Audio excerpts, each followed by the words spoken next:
Greetings to members of the Rotary Club of Greater Sydney, the E Club. Shirley and I from Tasmania send our best regards, as does the President of the Rotary Club of North Hobart, Ruth Brown. We do hope that you're all fit and well. Today I was going to chat about Rotary's program called Rotarian Action Groups.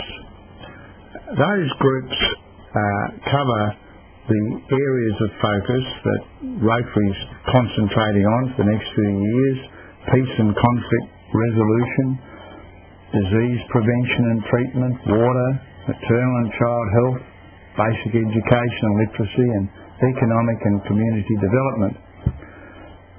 There are specific Rotarian Action Groups, RAGs they're called. Not a great shortening of the name, is it? But there are specific RAGs for water, for maternal and child health, for literacy, and one called Food Plant Solutions, and that is the one that I'm currently chairman of, and it attacks maternal and child health by offering good nutrition, the right food in the right place, especially for mothers-to-be and nursing mothers and babies and little children. So for those people, it really is very important. I'm also involved in the literacy RAG, and of course that's also important. All of these areas are key to the development in developing countries. However, any one RAG, by focusing on their areas of expertise, can assist.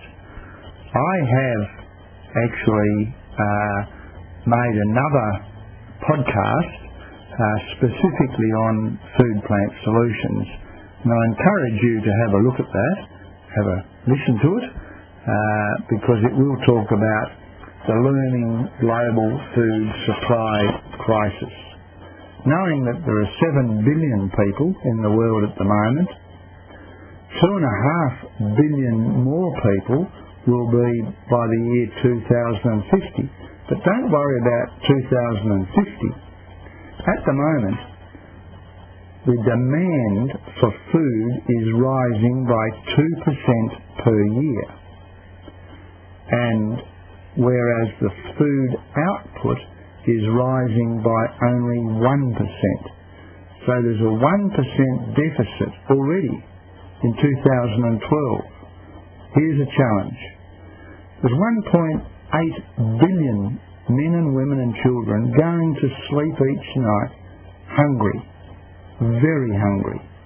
And we believe there are solutions to do with local food grown locally rather than flying in food. We believe medium-term solutions can be found with local food. I also wanted to touch base with you because some people say, being on the board of Rotary, do you make a difference? I'll give you two examples where I think I did make a difference.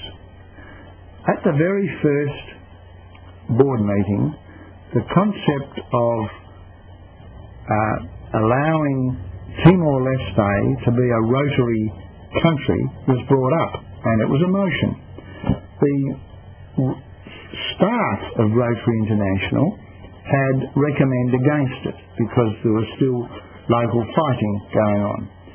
I was a little upset at this when I saw this on the agenda for the first meeting, and so I spent quite a bit of that first night revising my knowledge, preparing by photocopying maps to show where Timor-Leste was, and the next day I put the position of a new country operating under Rotary, because Rotary Australia were already working in Timor-Leste. And so at the end of the day, we actually won the day. What was interesting is that 2 months later, Timor-Leste applied for membership of the United Nations, and one of the criteria that they offered as a support to their argument was that Rotary International had accepted them as members. I felt good about that. The second thing took me 2.5 to 3 years. In 1938, Rotary International said, and was in print for all those years, that a district could not be incorporated.